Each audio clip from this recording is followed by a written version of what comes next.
on the screen right there. They brought him in to be a difference maker in Search and Destroy. And you saw the stats last night. Well, many of you did.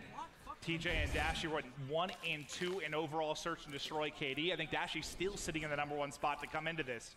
They came in to make a difference. They were recruited to make a difference, and they have done just that. Whew. Well, Dashy, you can do it, but so can Clay. Nice shot from him, and we've seen him hit these throughout the course of the weekend. He's been so effective with the Paladin in hand. I think that's why both of these teams are 3-0. The snipers of Clay and Dashy have been so darn good this entire weekend. Bomb will be planted 5 versus 4. If you're EUnited, you have an advantage. Stun on the Scump. Persini doesn't know Karma's in that corner. Karma able to find 2. Now Scump goes, but it's a Beezy. The young gun on EUnited is able to find 2. Almost finds a 3rd, but TJ with the cluster.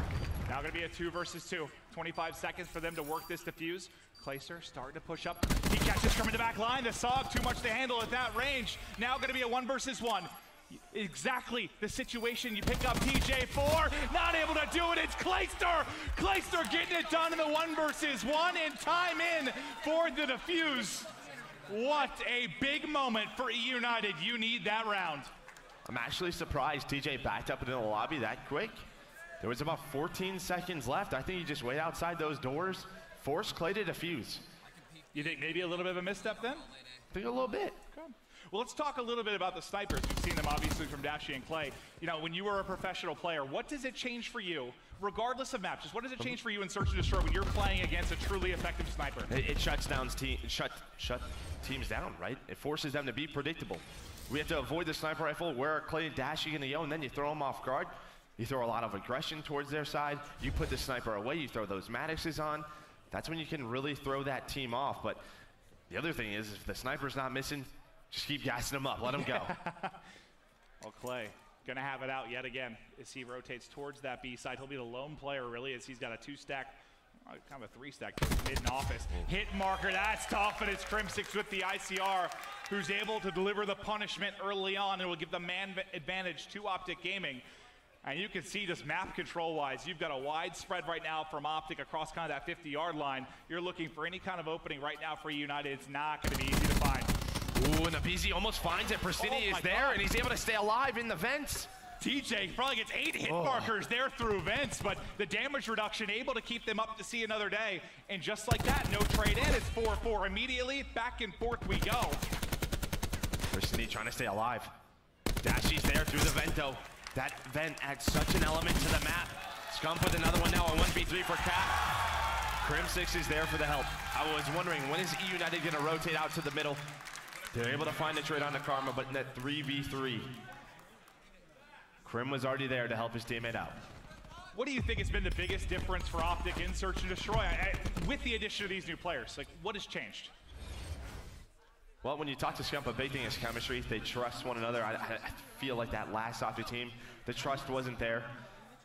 Second biggest thing is communication and the first bloods percentage that they pick up. You feel like a guy like Dashy is going to give you a lot of first bloods with that sniper just rifle. Purely the playmaking ability of those two guys does not hurt, right?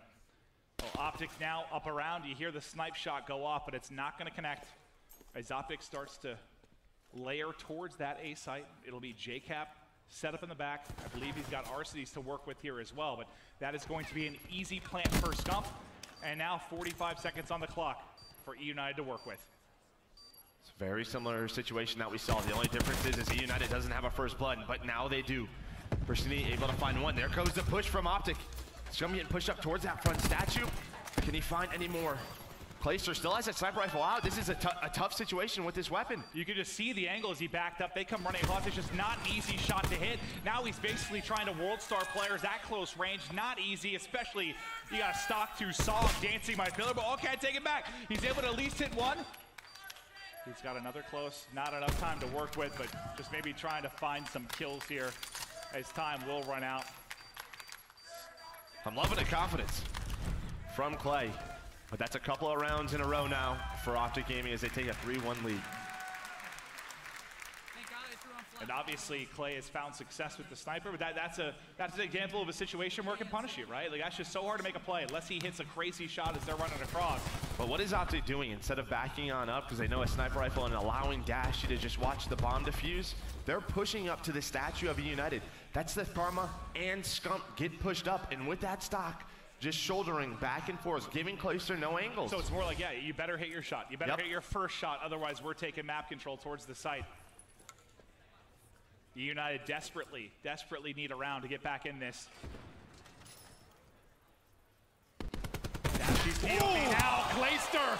That's a tough shot. Oh, his head tossed right into the next round. What a snap from Dashy. As the first blood does come in. He sees that rotation as well. Yeah, they got to back it right up. Like, okay, well, Clay's out. Let's rethink our position here as we try to attack the site. But it looks like Abizi's going to be that point man. Through the vent, can he find a kill? TJ almost gets taken down, but able to stay alive. Here comes the push from EUnited. Cluster out from TJ.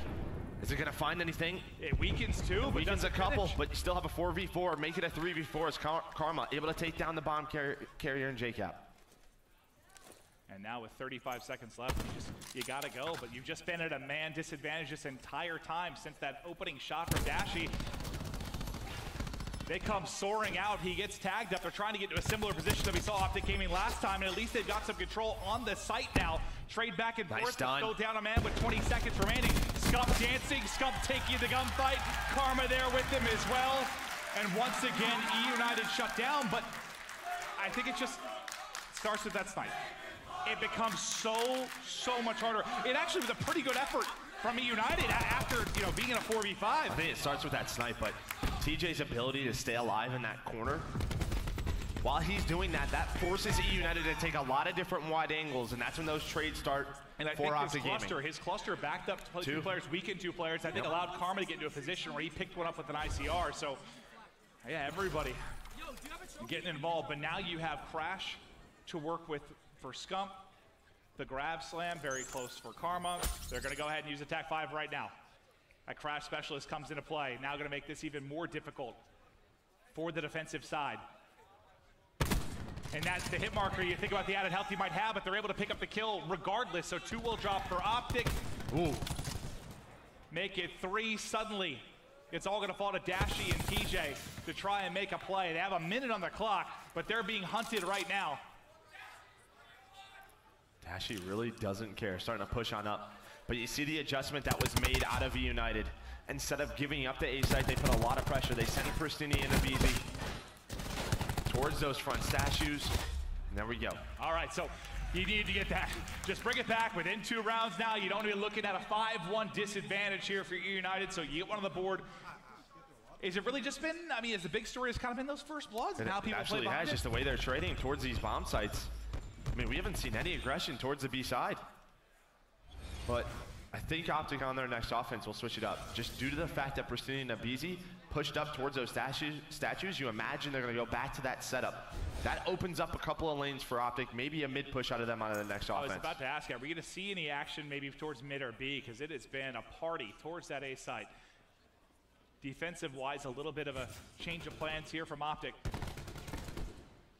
You mentioned mid, both teams down to dance. First blood to Arcides. Can they trade effectively now to keep this advantage? 2 inside a window, 2 kills suddenly go the way of Optic, and we're in a 3 versus 3. Abizi with a big gunfight on the dash. His ability to stay alive right now. Now it's 3 versus 2. 4 kills in a row for Abizi. JCap now in from the flank, tagging up Karma. They're going to finish it, and that's a big round for JCap and Abizi, and back-to-back rounds for EUnited, who finally have something flowing here in Search and Destroy. But you called for maybe a bit of a mix-up, and you saw it there from both teams.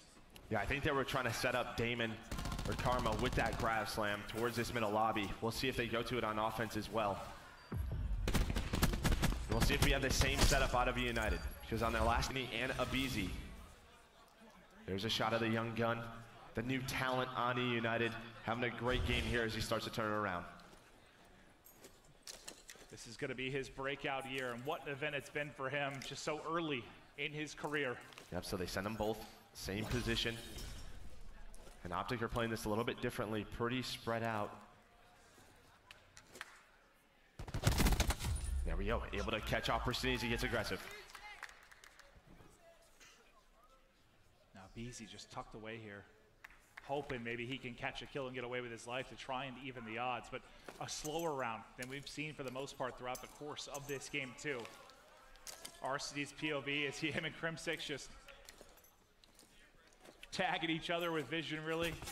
But now that I think Crim feels confident, there's really just one deep. He calls the play call, the transition over towards this B site. Clayster able to get set up in the back as well, but he's tagged almost immediately. Karma wants to push through, and he finds both in the hallway on rotation. That's a flawless use there of the grab slam. Yeah, he got pushed off the bomb from that cluster grenade out of Varsities, but he had the grab slam in hand, just throws a quick little shoulder. Still, a 2 versus 4, but a great grab slam out of Karma. 10-7 right now. What does Karma always say? Just get me to Sunday, get me to that championship game, and I'll put it away for you. It's all on Clayster now. 1 versus 2. Not a ton of time to work with. He knows he needs to go. Just trying to find another gun, and he's able to pick up a Maddox. Has to be aggressive. Caught on his right. Crim6 closes out the round, and now Optic 1 round away from a 2-0 edge in the CWL Las Vegas Grand Final. You did see on the side of EUnited, Clayster has that Tempest available. I love this. You know you're baiting the rotation. Some are gonna go deep. You know some are gonna at least rotate through all the way. You're hoping you get 1. You get 2, hell, fantastic. That works right? out. Yep. Love the play and awareness there from Karma. And just good patience by Optic to sort of bait out the rotation. They play it slow. They know Arcides is a kind of lone man playing deep. It's a lot of specialists though on the side of EUnited. I mean, the Tempest, you can win around with that alone. We know how powerful it's been all weekend long. Yep, tag 5 boost as well. You have to get used out of these specialists. You can't go down this round without giving it your all. Karma in this corner can be such a powerful spot. They're gonna try and stun up Crim. They're able to do it. Clayster able to find that first blood, and all of Optic are here. They're all in this corner. This is gonna be such a tough position for EUnited. Do you just back on out? No, they're gonna go for this. He got the grab slam. Is he thinking about maybe making a play? He might not have to. Clayster sniped another. He's picking him apart. The grab slam does come through, and Karma will end up dropping. Now 3 versus 2 for EUnited. You've invested the tac 5. You've invested the gravity slam. You've got to get a victory here. Dashy wants none of it though, as he's picking him apart on the front line. Now down to a 2v2, and Dashy brings it out. He can't finish the first kill. He just can't connect. Finally able to do it. 1 more remaining. There's the slide. There's the win. 2 matches down. 1 to go. Optic Gaming on the brink of a championship. I was going to call it out too. Dashy able to get that Tempest. Able to find that first one on Arcides. He does have tac mask up, right?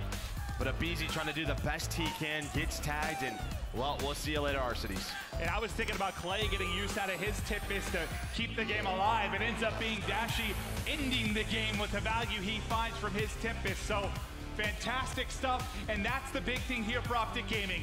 You work so hard to improve and search and destroy, and when it matters most, Joe, when it matters most, they get the W in that game 2, a mode